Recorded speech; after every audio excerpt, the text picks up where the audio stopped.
7, 6, 5, 4, 3, 2, 1, 0. Liftoff. Atlas V takes flight, sending Lucy to uncover the fossils of our solar system. Tower clear.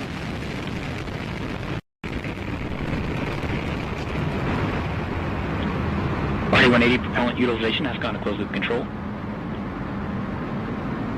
The vehicle has begun the pitch yaw roll maneuver.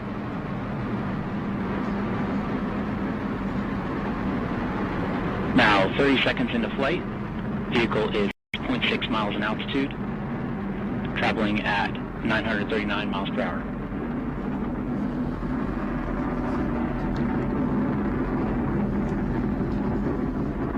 RD-180 performance continues to look good at this time. Engine pump speeds and injector pressures are in family for this thrust level.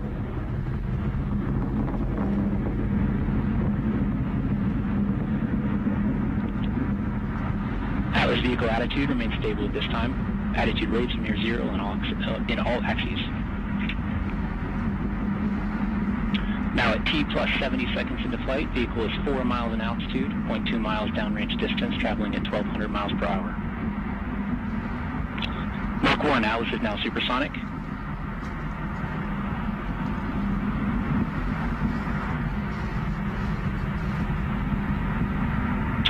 Vehicle is now passing through Max Q, maximum dynamic pressure.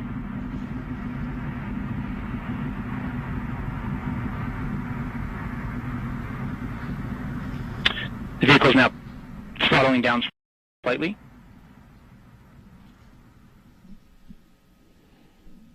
RD-180 engine parameters continue to look nominal after their prior adjustment to the thrust level.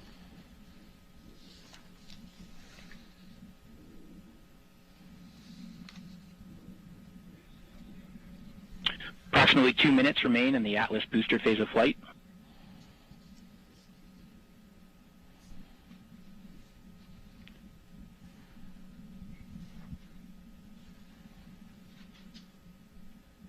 The Atlas V rocket weighs now just 1/2 of what it did at launch, burning propellant at a rate of 2,600 pounds per second.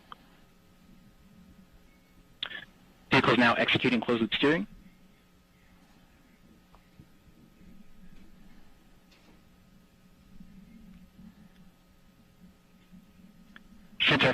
Centaur reaction control system is now pressurizing the flight levels.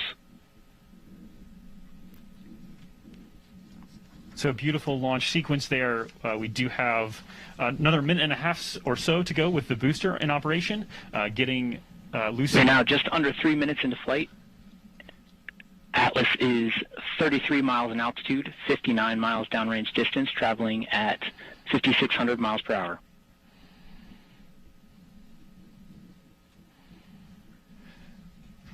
So Lucy being lifted up out of the atmosphere by the booster, getting on its way into a park orbit before we get towards... All first stage vehicle systems are operating as expected at this time.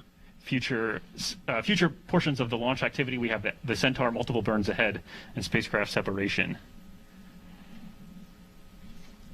Yeah, the big milestone we should see, Josh, coming up is booster engine cutoff, which would be the first stage cutoff and then stage separation. The main engine is now throttling to maintain a constant 5G acceleration limit.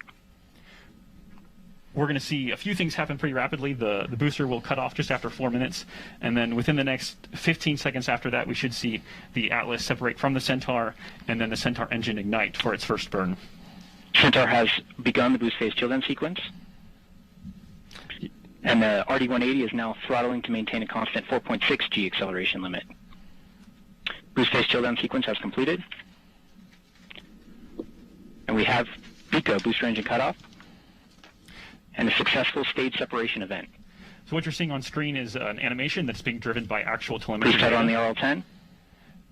So we are watching these things in an animation happen here, but they're happening in real time as well. And MES 1, we have ignition for the first burn. All right, so there we go. We should see the fairing jettison here. We have indication of good payload fairing jettison. And there we go. All right, Nick, so that wraps up the first round of major milestones here. Still very much in the middle of dynamic flight. The PU system on the RL-10 is now in an open loop burn-off mode to burn off excess fuel in the early portion of this burn. So walk us quickly through, Mick. What are we looking for in this burn and the next one? So this burn is going to end with MECO getting Centaur and Lucy into its park orbit around Earth, and then we will then get into MESS 2, which will get us into that transfer orbit, getting Lucy on its way.